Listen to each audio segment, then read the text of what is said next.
parte do que eu. Acho que. Tá, mas aqui, por favor. Aqui eu estou ouvindo, então tem que ficar aqui. Tô aqui, tá? Caramba.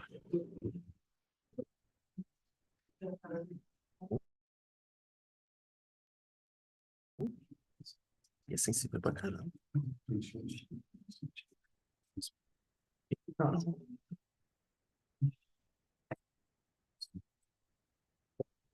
Reverend William? Yes. So, Good yeah, morning. you can, good morning. So I have presented already your bio, and you can start your speech. Thank you very much. Good morning. It is good to be with you. I speak to you from Richmond, Virginia, and the Diocese of Virginia. And I am a priest and a historian. And I have written 12 books now, most of the books on Anglicanism. But one book I'll hold up very briefly is this book, which I wrote about a year ago, called Becoming Cosmopolitan. It is the history of Virginia Theological Seminary, written from the perspective of mission. And Virginia, especially Virginia Theological Seminary, has a very important connection to the church in Brazil. It was in 1889, the year 1889, that here in Richmond, Virginia, Lucian Kinsolving and James Morris were ordained, and then they were commissioned by the Bishop of Virginia to go to Brazil as missionaries. The Morris and Kinsolving had only recently graduated from Virginia Theological Seminary. And I want to add that by 1889, there had been nearly 60 years of Virginia Seminary producing missionaries. Graduates of the Virginia Theological Seminary became missionaries as early as the year 1830. Oddly, in 1830, John Hill and his wife Frances Hill went from Virginia Seminary to Greece, to the country of Greece, to be missionaries. And there in Greece, they started schools for girls that were very successful. Later, graduates of Virginia Theological Seminary went to Africa, especially to Liberia. And then graduates of Virginia Theological Seminary went first to China, then to Japan as missionaries. So by 1889, when Morris and Kinsolving went to Brazil, there was a large commitment to mission, and there were many years of experience of mission. It is important to say that when Morris and Kinsolving went to Brazil, the leadership of the Episcopal Church did not support mission in Brazil. The leadership of the Episcopal Church feared that missionaries coming to Brazil would create conflict with the Roman Catholic Church. Excuse me, there had already been this question raised in Greece with the Greek Orthodox Church. And so John Hill and his wife Frances Hill did not try to convert people, but they started schools. And in the schools, they taught young women and they emphasized the Christian life. So, excuse me. So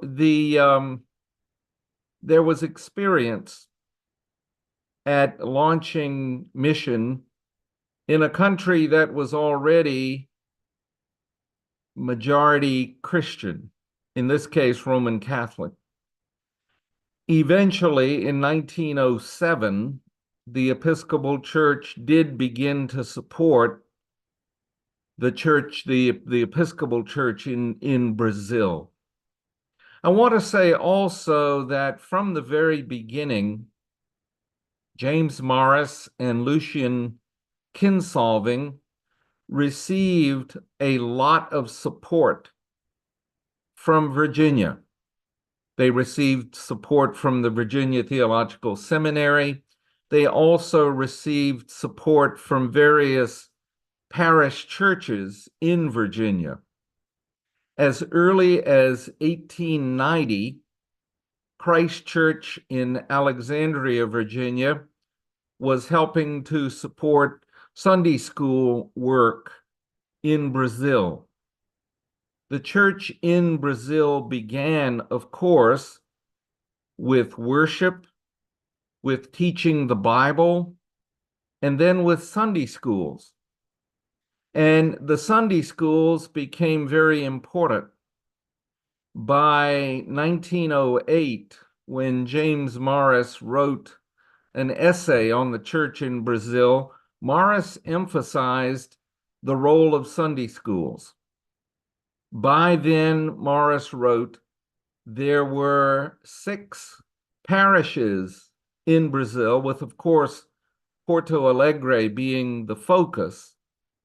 But, Morris wrote, what was most important in the Episcopal Church's mission in Brazil, what was most important were the Sunday schools.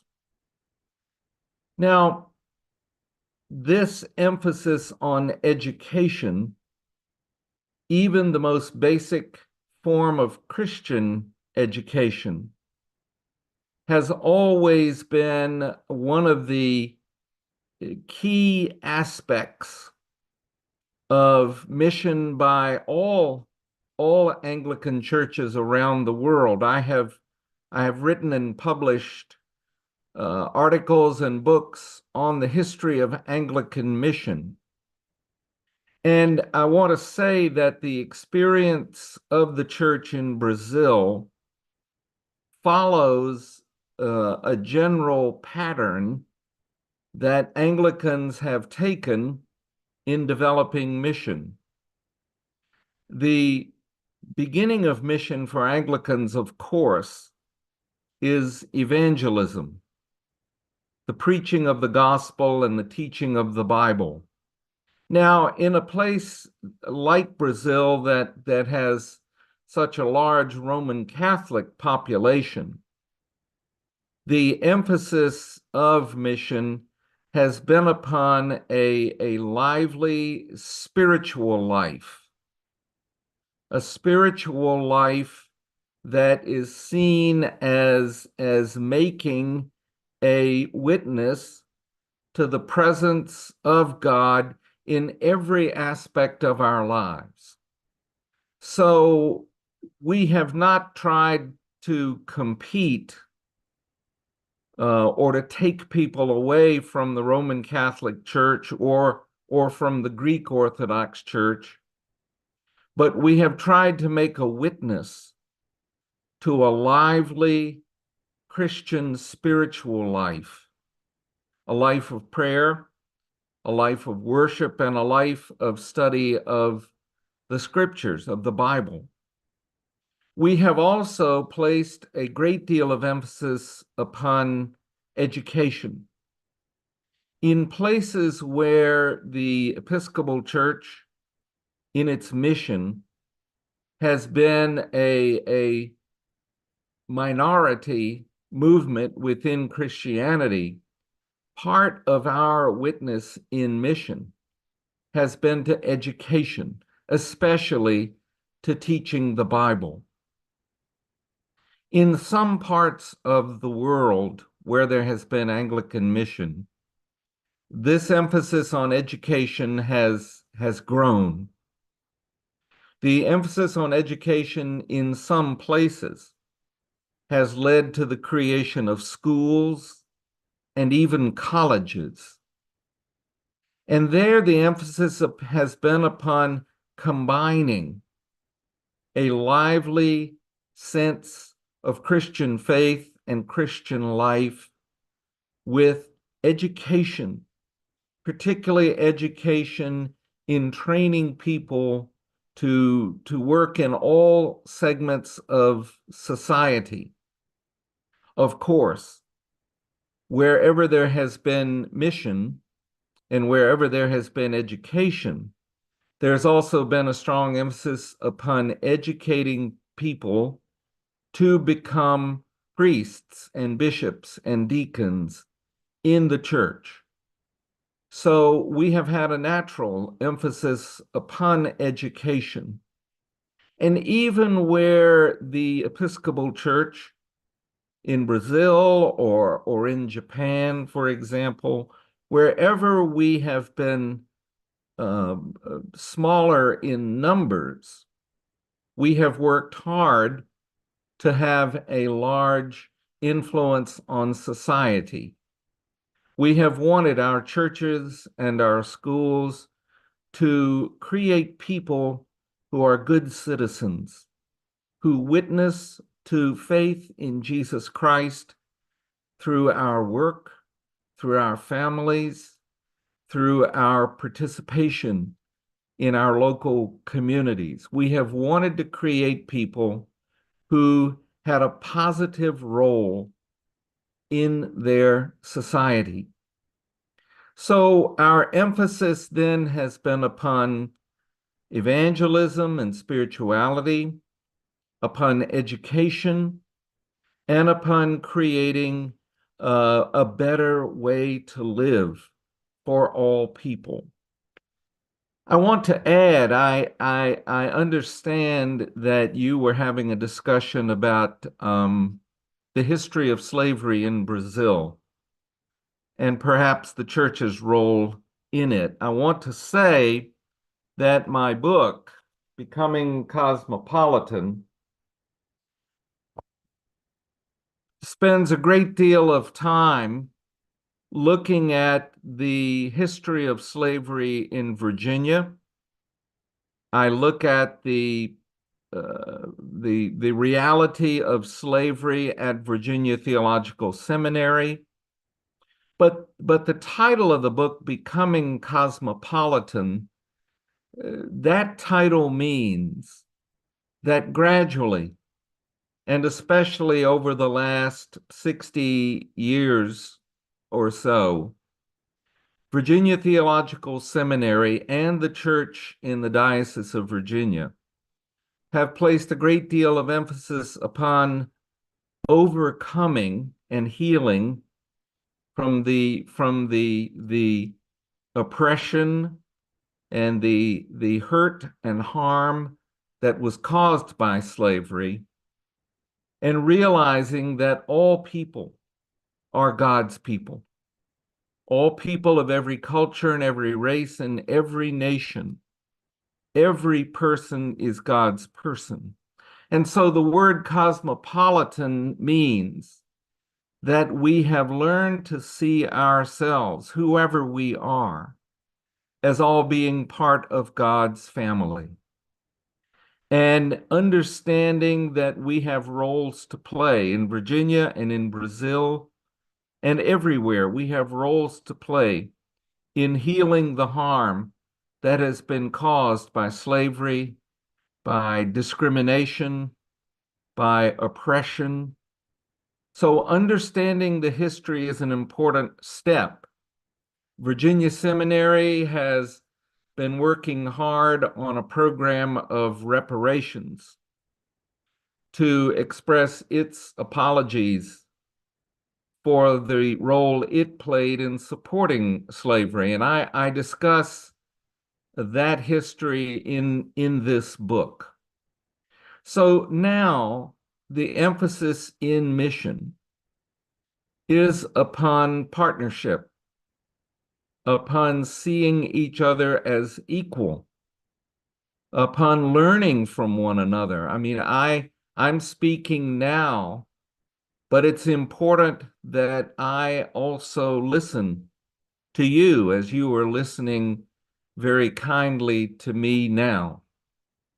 So there's more I could say. I will pause here to see if you have questions or if there's any discussion. I'm happy to expand upon my remarks. I'm not prepared to describe the entire history of the church in Brazil. You know that better than I do. But I'm happy to respond and to enter into discussion. But above all, thank you. Thank you very much for this opportunity to be with you.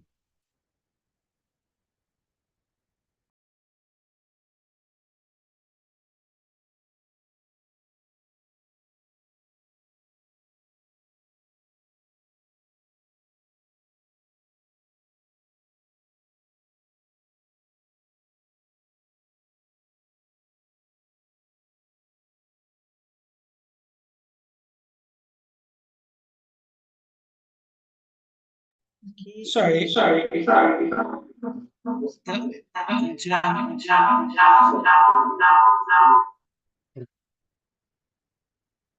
Ghostly.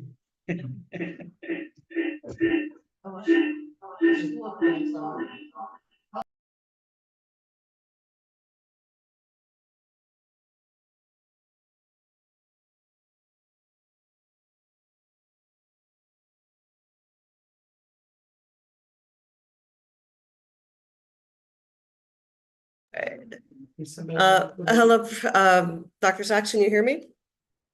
Yes, I can. Thank you. Hi. All right, let's see. Yes, so hi, my name is Nina. I'm going to help with this part of questions.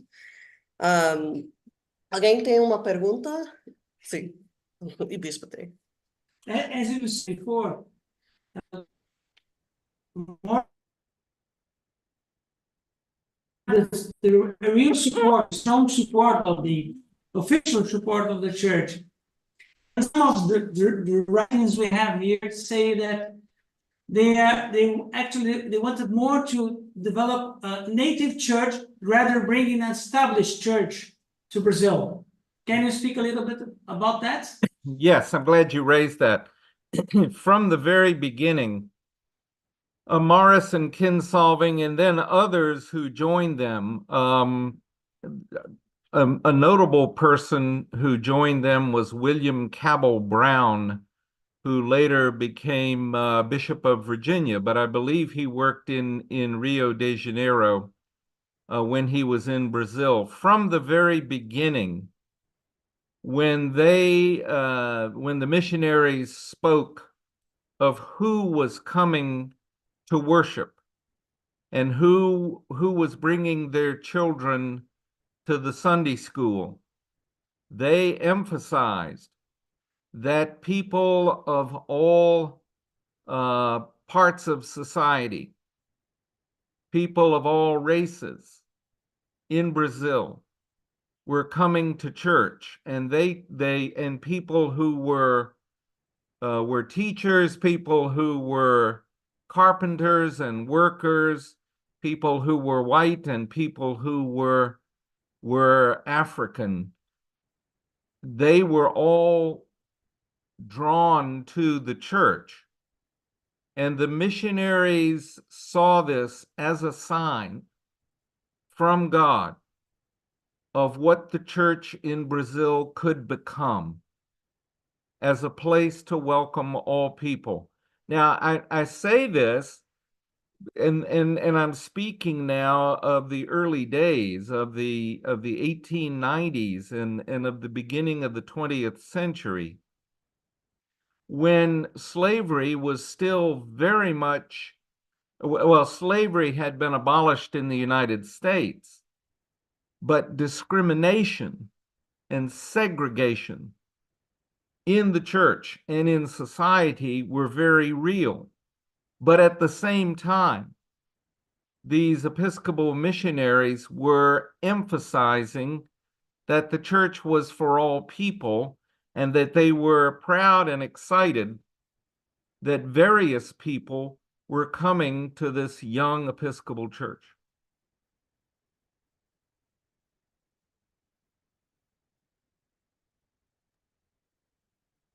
Thank you so much. Does anyone else have any questions? Alguém mais tem uma pergunta? Pode estar em qualquer idioma. Só para. Acabei falando só em inglês para ele, né? Mas muitas das coisas que a gente lê, das coisas escritas, falam justamente que tanto Morris quanto Cristóvão queriam uma igreja nativa brasileira e não queriam trazer uma igreja estabelecida e impor aqui. Por isso tiveram todo esse cuidado de abrir o espaço para muita gente, e tanto que alguma explicação do primeiro culto de não ter usado vestes, aquela coisa toda, não ter tido Eucaristia, para mostrar que era uma igreja diferente, não era simplesmente uma reprodução de um tipo de igreja que vinha para cá. Então, tinha um pouco isso no coração deles, pelo menos por aquilo que a gente lê. Talvez seja um pouco romantizado isso, né? Mas, de alguma forma, tinha uma ideia de não simplesmente importar o modelo de igreja para o Brasil. Uhum.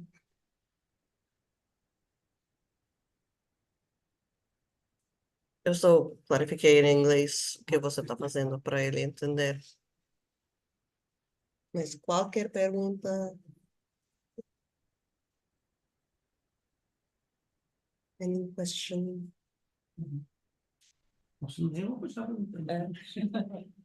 They're so silent here, so I'm going to be asking you and sharing some things with you.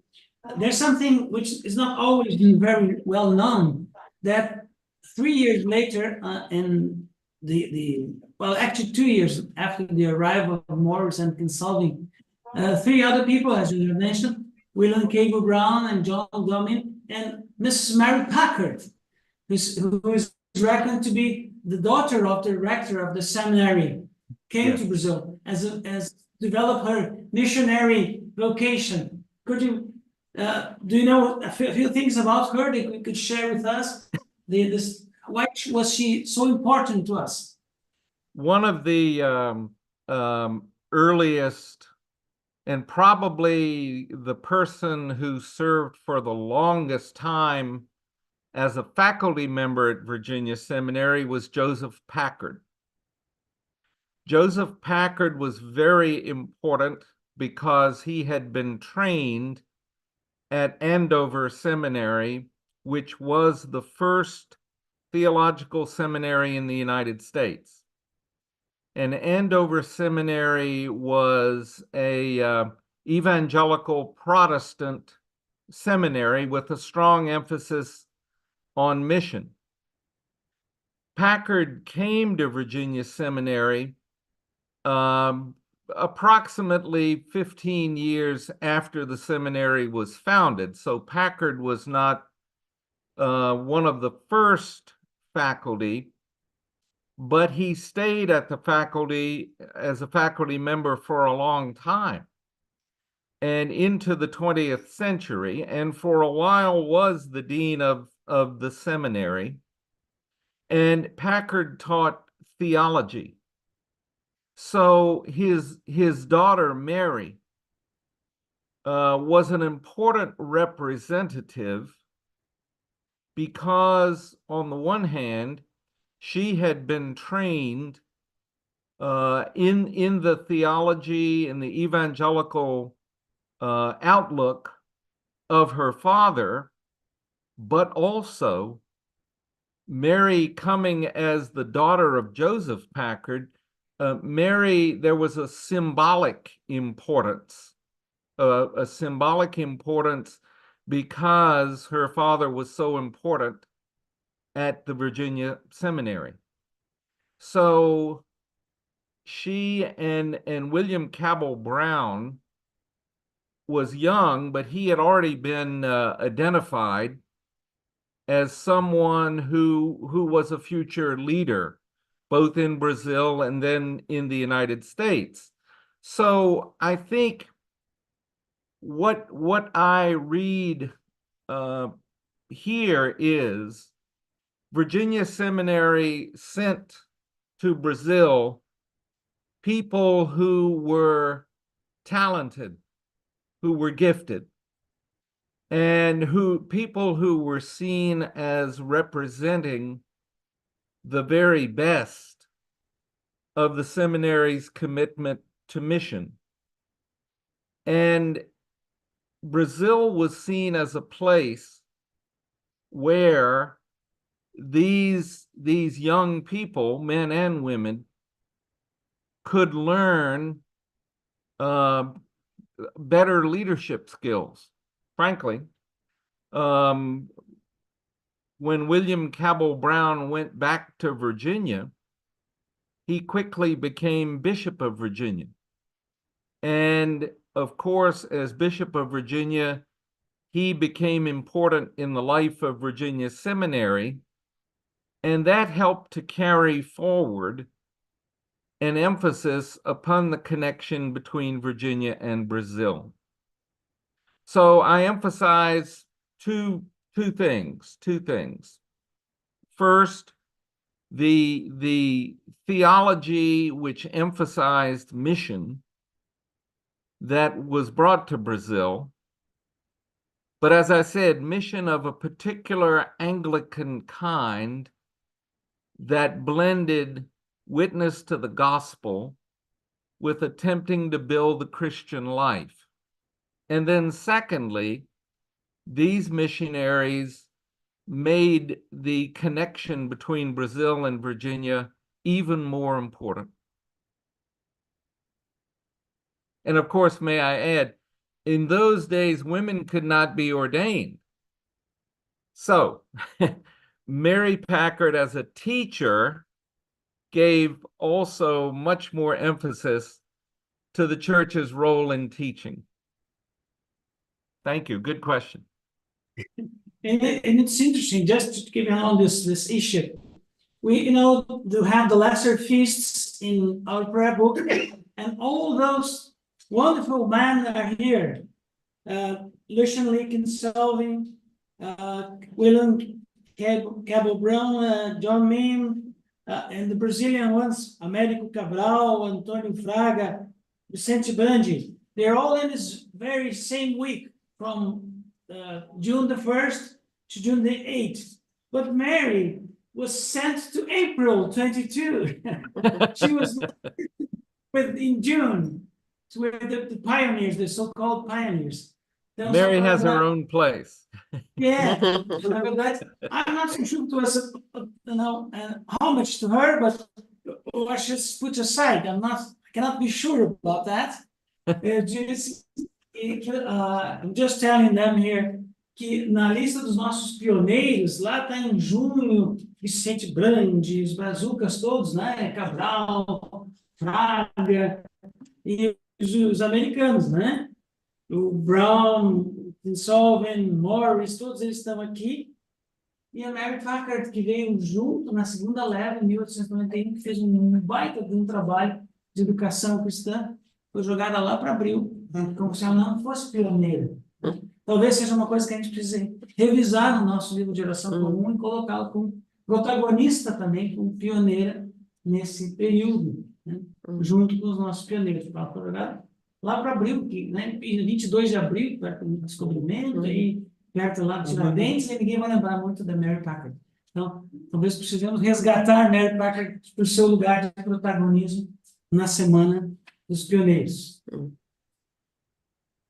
I was just having some propaganda to Mary Packard here. Very good. Very important. Yeah.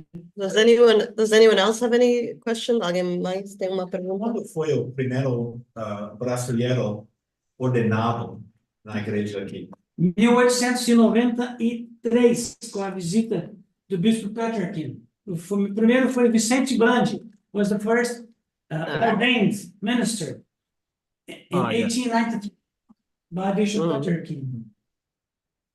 Primeiro clérigo E brasileiro. o primeiro bispo brasileiro? Foi o bispo brasileiro, foi Pitã, que foi eleito em 1939. Foi eleito em 39, sagrado em 40. I have a question. This is Nina Bo from the Diocese of New York. Really quick, I'll just do a quick overview of what this question is in Portuguese. Vou perguntar alguma coisa sobre a ideia, a evolução da missão e também a troca de ideias entre as igrejas como uma forma de companheirismo. Pastor Sachs, my question is, and thank you, because I am on this bilateral commission and am not a clergy member, so this is all a lot of new stuff for me as well. It's interesting that at such an early stage and honestly, so many years ago, this idea of a slightly different form of mission. This because, as you mentioned, Brazil was already a fairly predominant Catholic country. So the idea of sending missionaries and establishing a mission-based church in an already fairly Christian country meant that the Episcopal Church was willing to create a new form of church in a way, a new form of mission. And I think this also is something that the Episcopal Church now leans into very much with moving on, like many denominations, from a very colonial and post-colonial term of evangelizing everyone, but instead looking at accompaniments and supporting people. And I'm curious to hear from you if, with all of your research and experience, if you think, one, I'd love to hear if this kind of approach that the early Brazilian church and pioneers took, was this something that had impact on the way that the church in the United States thought about mission in general, and what kind of exchange of ideas and what the early Brazilian church experienced United States or individuals in the United States? Thank you. Excellent question. And I do want to answer your question in part by speaking broadly and generally about Episcopal mission in other places, because by the time of ongoing Episcopal work in Brazil, lessons learned in other places were applied in Brazil. And I had mentioned 60 years before in Greece with a chapter in Christian mission that is not often cited. But there are two words that I think I should introduce for your consideration, and that I should have introduced a bit earlier. The first is the word indigenous. That is, the goal of mission is always to build church life that takes root in terms of local culture. The church must, by its mission, adapt itself to the ways of people in the places where the church seeks to make witness to Christ. So there is, and there can be, an emphasis upon witness to Christ and building the church, while at the same time seeking to show respect for and to learn from local cultures, local ways of doing things, local values, and so forth. So one word I would introduce is indigenous, and the other word, of course, is the word dialogue. What I say in this book I've written for Virginia Seminary, and what I have written elsewhere, is that mission involves dialogue. Put very simply, mission involves listening as well as speaking. So, and in a way, this is obvious. So early in their time in Brazil, Kinsolving and Morris had to learn to speak Portuguese. I mean, they could not function if they did not learn to speak Portuguese. And that is the first step in the church becoming indigenous. And then Morris and Kinsolving had to learn the ways of the people, starting in Porto Alegre. They had to learn how people lived, what people did to make a living. They had to learn about family life, how children were raised, so that when they started Sunday schools, they could educate children in the Christian faith in ways that supported family life and family values there. This was not unusual. This was followed the pattern that had already unfolded in China and Japan especially, and for the missionaries of the Church of England in Africa and Asia. This also supported the ways Church of England missionaries especially built the church in various places. So, I mean, I could go on and probably for far too long, but I want to say that the special circumstance in Brazil was obviously its Roman Catholic identity, and the niche, the place that the missionaries sought was one that emphasized lively spirituality, learning the Bible, and education.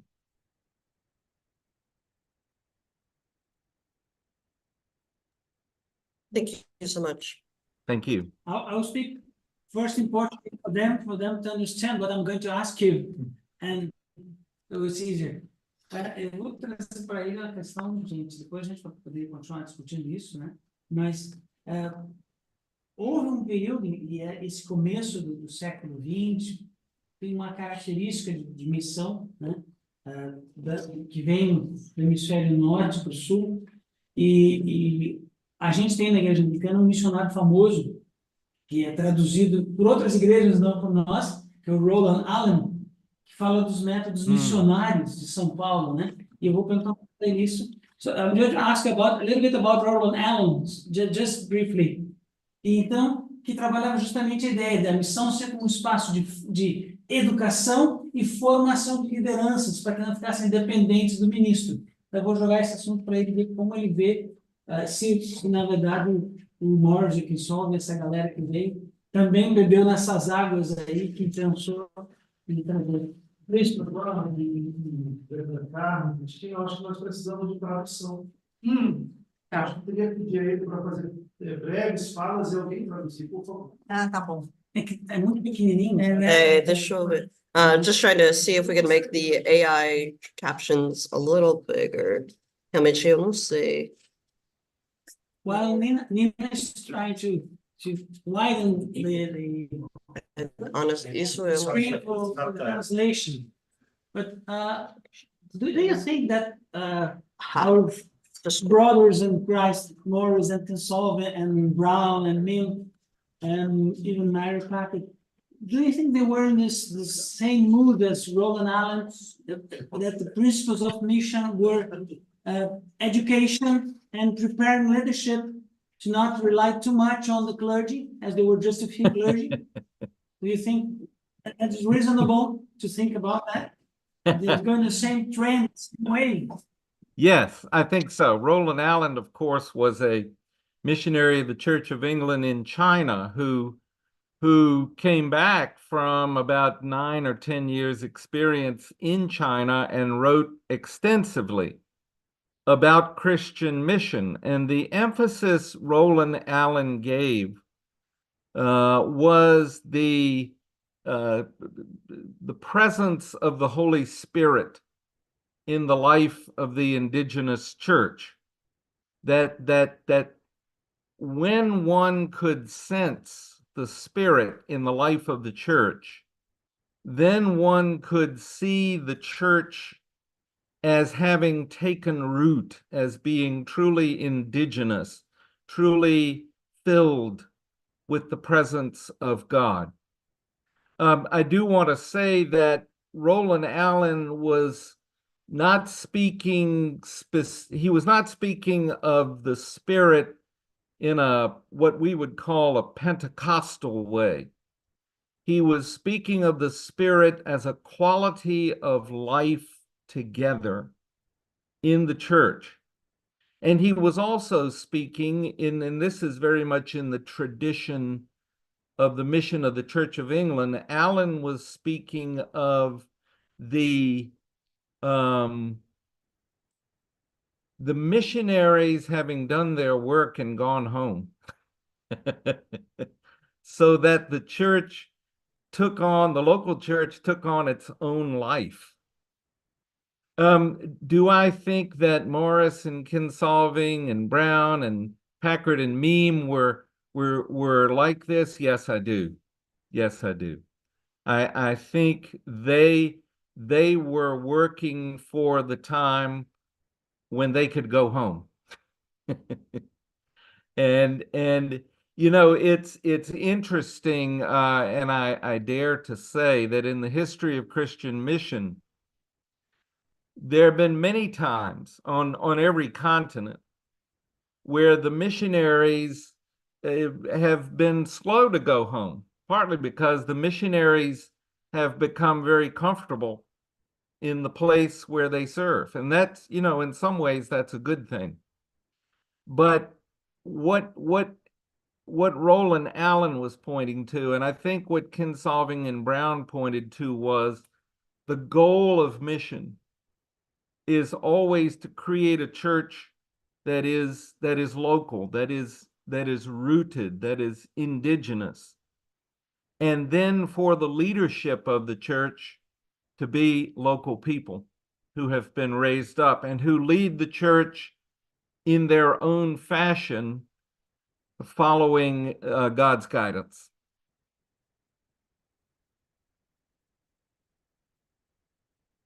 Temos para ler ou precisa tradução? Seria mais pertinho, que dá para chegar um pouquinho. Foi longo o que ele falou, mas eu acho que eu consigo passar. O Roland Allen era um missionário que foi para e da experiência dele. Então ele disse que sim, o Morris e o Kinsolving beberam, né, da experiência dele. E a ideia dele era criar lideranças locais, que a igreja ela precisava criar uma raiz, né? Então a presença da igreja ela tem que ser, ou a vida da igreja ela tem que ser no local, com raízes locais, com lideranças locais. E o que era o trabalho do missionário era ir lá, ajudar a formar e ir embora, não era para ficar lá para sempre. E ele acha que sim, os missionários que vieram para cá cumpriram o seu papel. Esse padrão, devia trabalhar, mobilizar lideranças locais e depois deixar que a própria igreja se organizasse, né? E E ele fala da presença do Espírito, né? Que não é da maneira pentecostal de entender Espírito, mas o Espírito era viver uma vida em comunidade, boa vida. Quem não né? conhece, a edição de Vida Nova publicou os métodos missionários e a expansão da igreja do Roland Allen. Está em R$ 45 aí, né? Então, eu tenho PDF, mas comprei físico, gosto de rabiscar nos livros, então vale a pena, não veio nada da Sociedade de Vida Nova para ver isso, mas vale a pena porque é literatura nossa, rica e importante. Can I bring you a tricky question? It's reckoned that when the church was led by this leadership, Gabe Brown, which was important for theological education. He founded the seminary in Igreja in 1903, and then it moved to Porto Alegre some 2 decades later. Do you think? But it's reckoned that this ideal of having a native church was strongly changed when in 1925, when William Thomas was elected and made bishop. He was reckoned to be very conservative and tried to go back to the tradition of the Episcopal Church, and he was strongly, well, they say that was very strong-minded in this idea of making a kind of, I wouldn't say a copy, but a church adapted to be the Episcopal Church in Brazil, a similar church of the US. And this was a kind of shift in the church agenda historically. Do you like to comment on that? So I'm just translating here. Também é conhecido e compreendido que no Brasil esse espírito de liberdade, de igreja nova, mudou muito quando o bispo Thomas foi eleito em 1925, porque ele era muito conservador, e queria, de fato, fazer uma cópia da igreja dos Estados Unidos no Brasil. Isso é uma mudança muito grande na orientação da igreja, no jeito de ser da igreja, e houve muita reação do clero. Ele foi eleito onde no Brasil? Thomas. Ele trabalhava no sul, No sul, em Rio Grande, mas Rio Grande, porque Sol também trabalhou no Rio Grande, o Brown trabalhou em Rio Grande, foi uma das primeiras paróquias. Tudo começou no sul. Sim. E Rio Grande tem uma história interessante, que nós ganhamos uma congregação de 30 pessoas da igreja presbiteriana. O pastor presbiteriano foi embora e deixou para a igreja Episcopal, né? E foi o primeiro templo construído, nos primeiros templos a se construir nos mais bonitos. Foi um templo, não é lá, é em Santa Rita, na fazenda do Contrato. Mas depois a gente conversa um pouco sobre isso. Mas eu estou perguntando a ele, o que ele acha disso? Ele também vê que houve essa mudança na orientação da igreja a partir da eleição do bispo Thomas. Please, go ahead. Thank you. About Thomas and the shift. Well, 2 comments. But first, you know, I know little about Thomas, but I've seen some references, and I understand the pattern you are describing. So I have 2 comments that are more general comments. First, by the 1930s, in Brazil and elsewhere, it was clear that it was important for the indigenous church to have its own life. In Africa, for example, in the 1930s, there were spiritual movements in the church in Africa, particularly in East Africa. There was something called the East Africa Revival, which was a local grassroots spiritual movement. The missionaries, and especially the missionary bishops, were very suspicious of these local spiritual movements. And by the 1930s also, it was clear that the day was coming when the church must have its own leadership.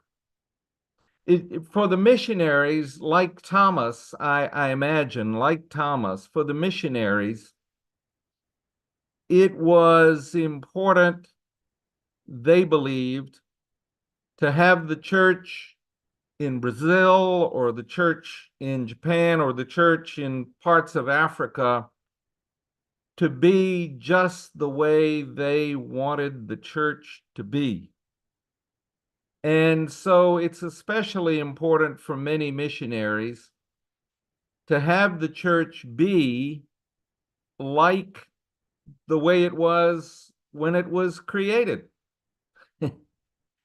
And for many missionaries, you know, and there were examples in England. Many English missionaries wanted the church to look like Oxford or Cambridge.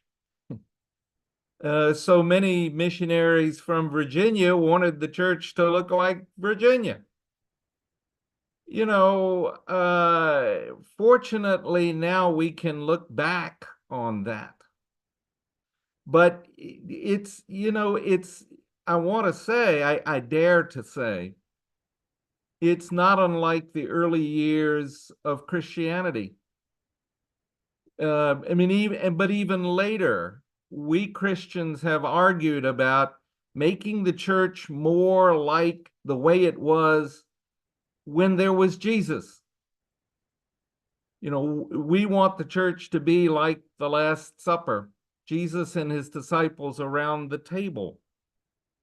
But we live many years later, and the issue in the life of the church, and the issue especially in mission, is to adapt. The key word is to adapt. The Christianity was not founded in Virginia. And yes, Virginia Seminary and the Diocese of Virginia have done great things.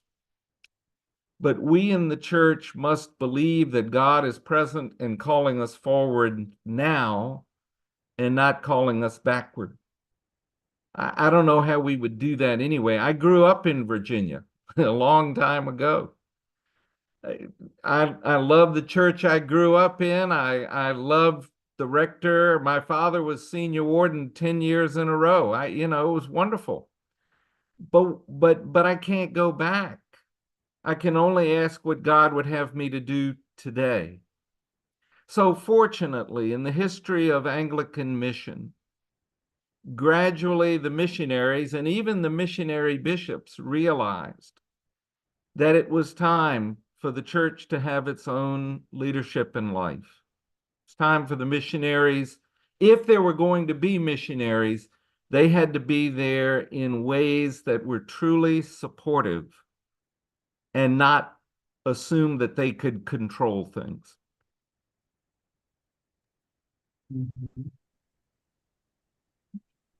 Se eu falar daqui, ele consegue escutar? Can you hear me? Yes. We have another question, maybe. All right. Okay.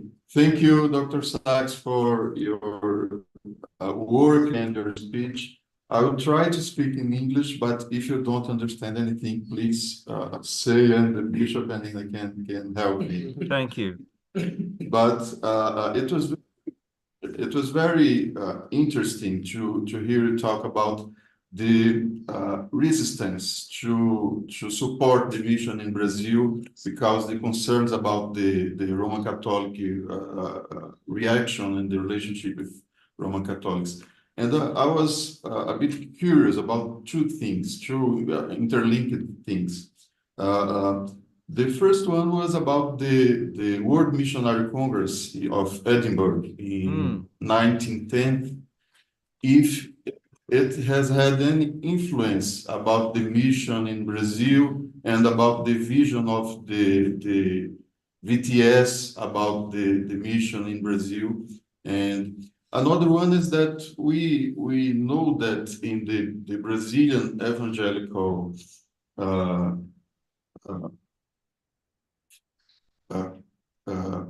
council, I believe, assembly, there was a kind of agreement that the Anglicans, Lutherans, and traditional church should direct the missionaries force to the south of Brazil, and Baptists and Presbyterians more to the north and northeast and center of Brazil. And I believe it has delayed the growing of the Brazilian church to northeast and north for many decades.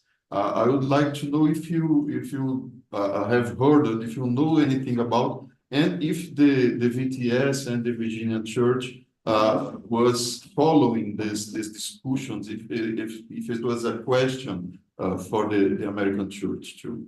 Thank you, and I believe it's great we can have this moment. Thank you very much, and your English is far better than my Portuguese, so thank you very much. Well, first, the Edinburgh meeting in 1910 was a very important meeting in the history of mission.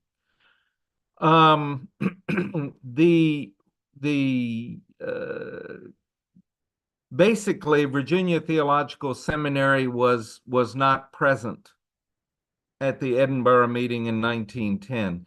The Episcopal Church was represented at Edinburgh in 1910, especially Bishop Charles Henry Brent, who had been Episcopal bishop in the Philippines and would be very much a leader in the creation of the World Council of Churches.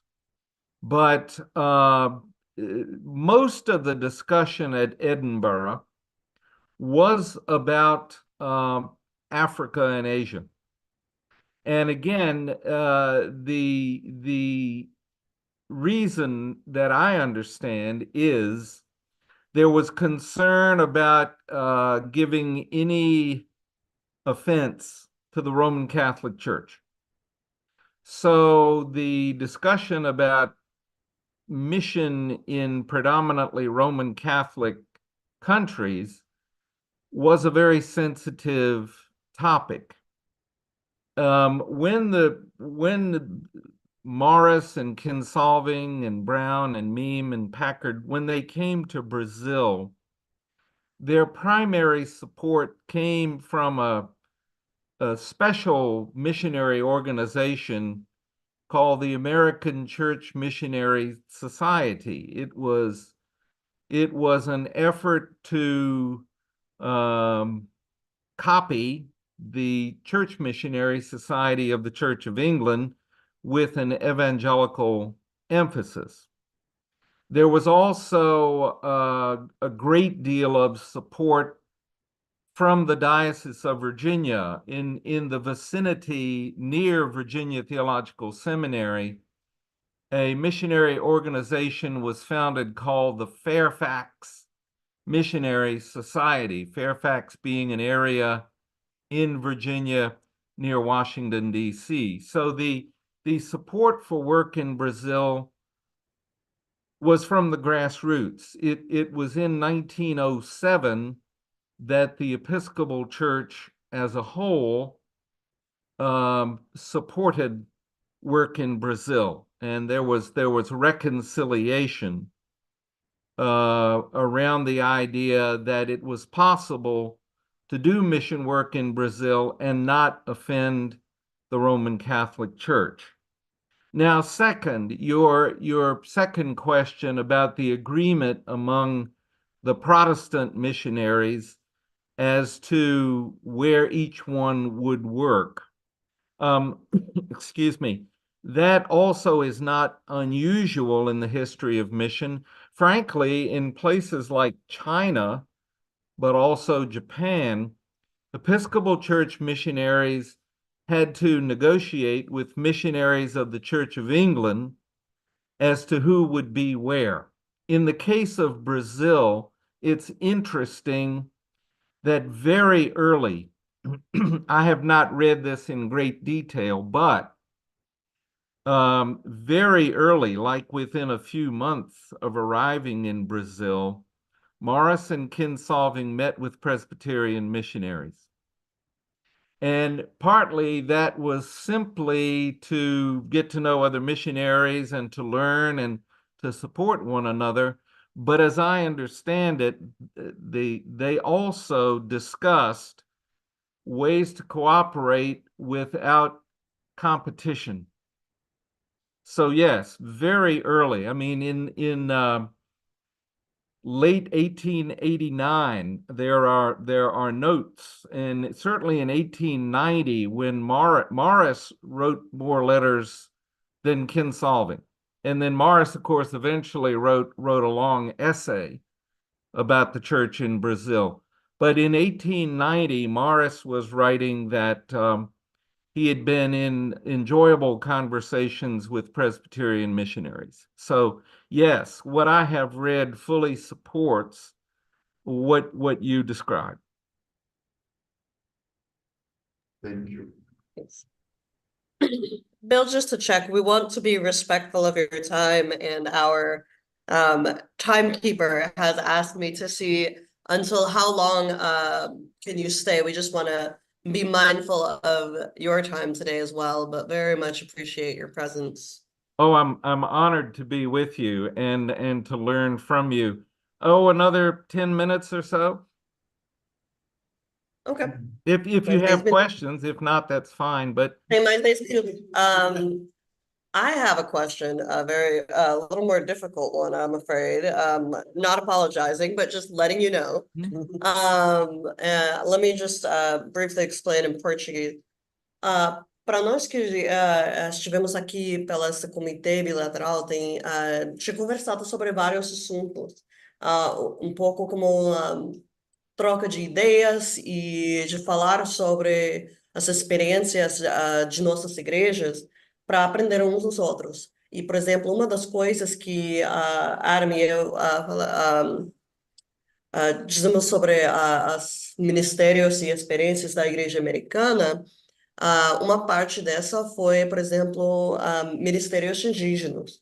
E quando ele estava falando, eu estava pensando e refletindo que essa perspectiva da missão em outro país foi realmente um pouco mais como inovação, uma nova perspectiva.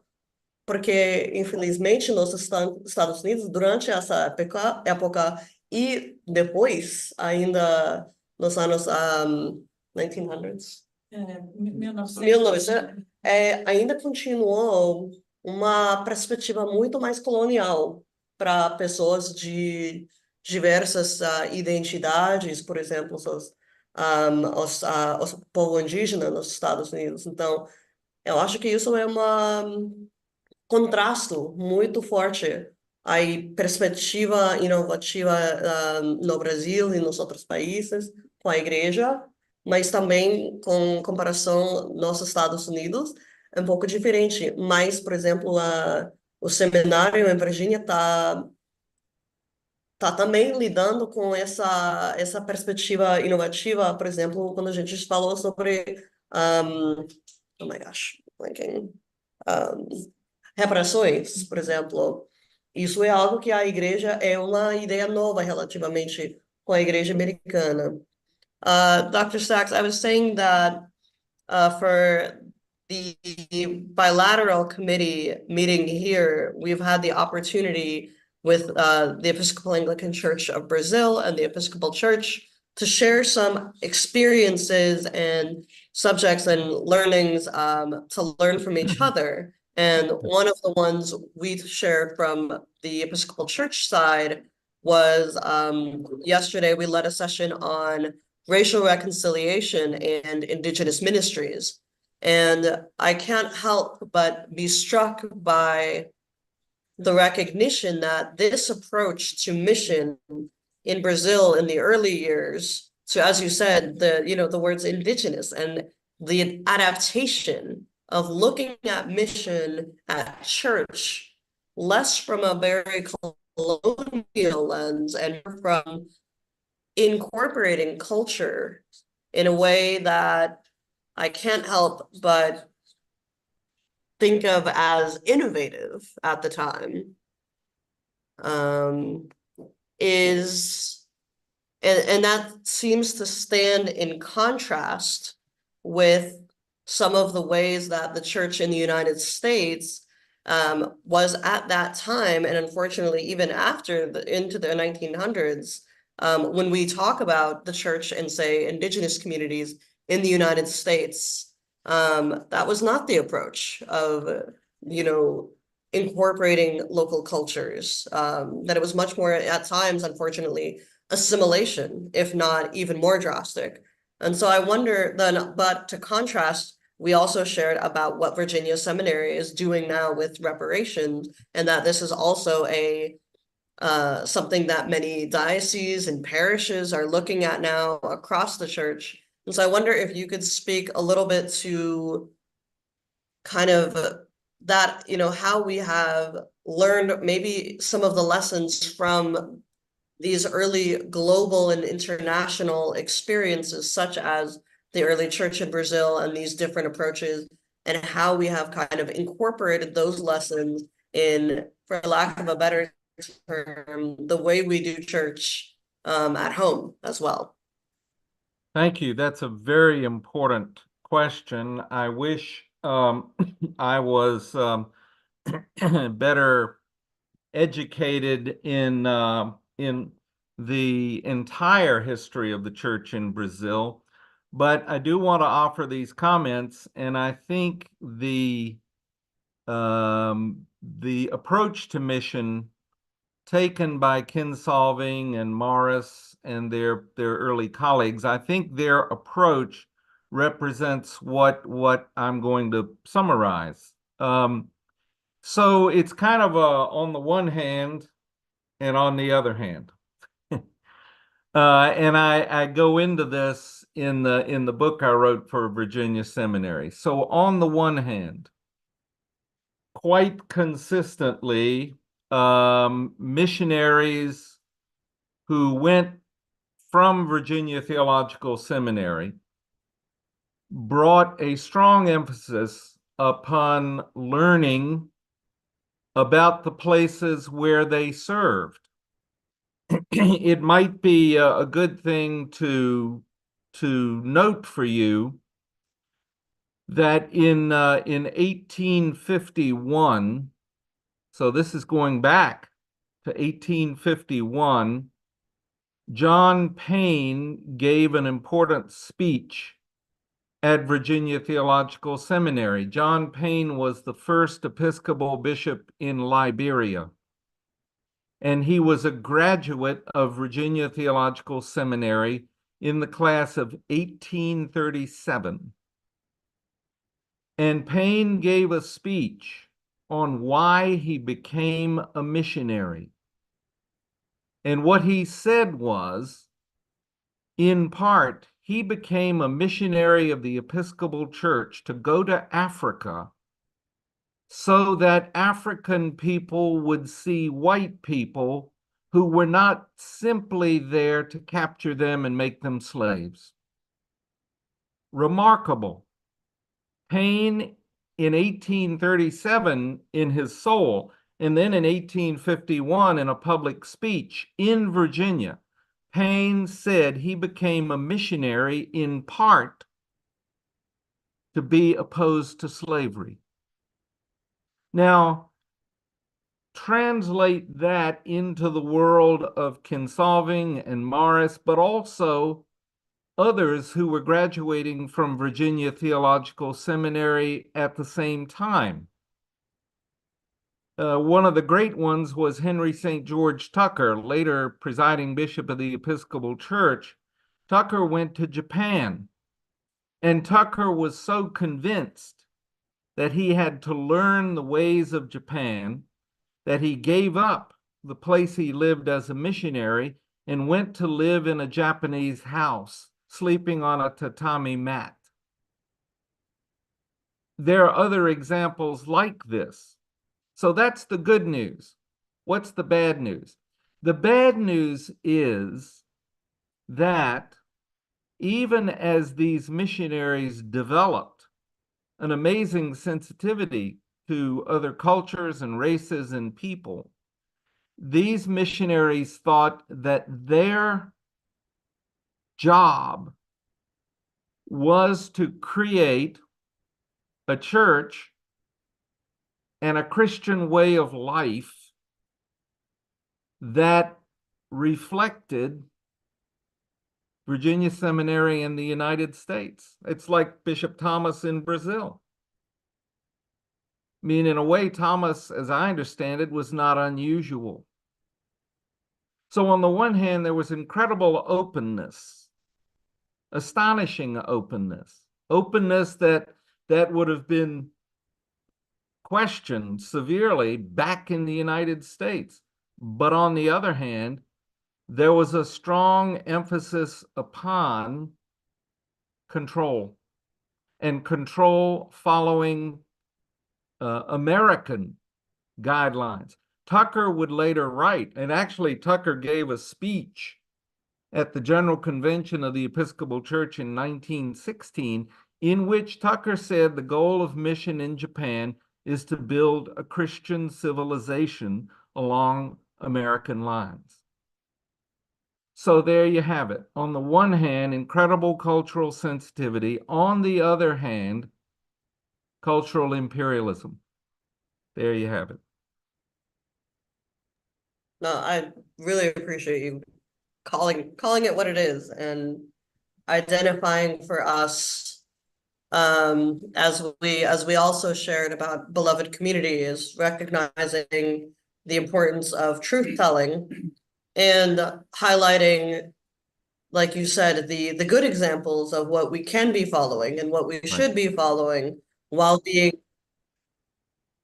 incredibly honest about the challenges and the bad parts of what we have experienced. So I appreciate you sharing that. Thank you. And may I think add we are that coming up on time. Christina, would you like to say anything?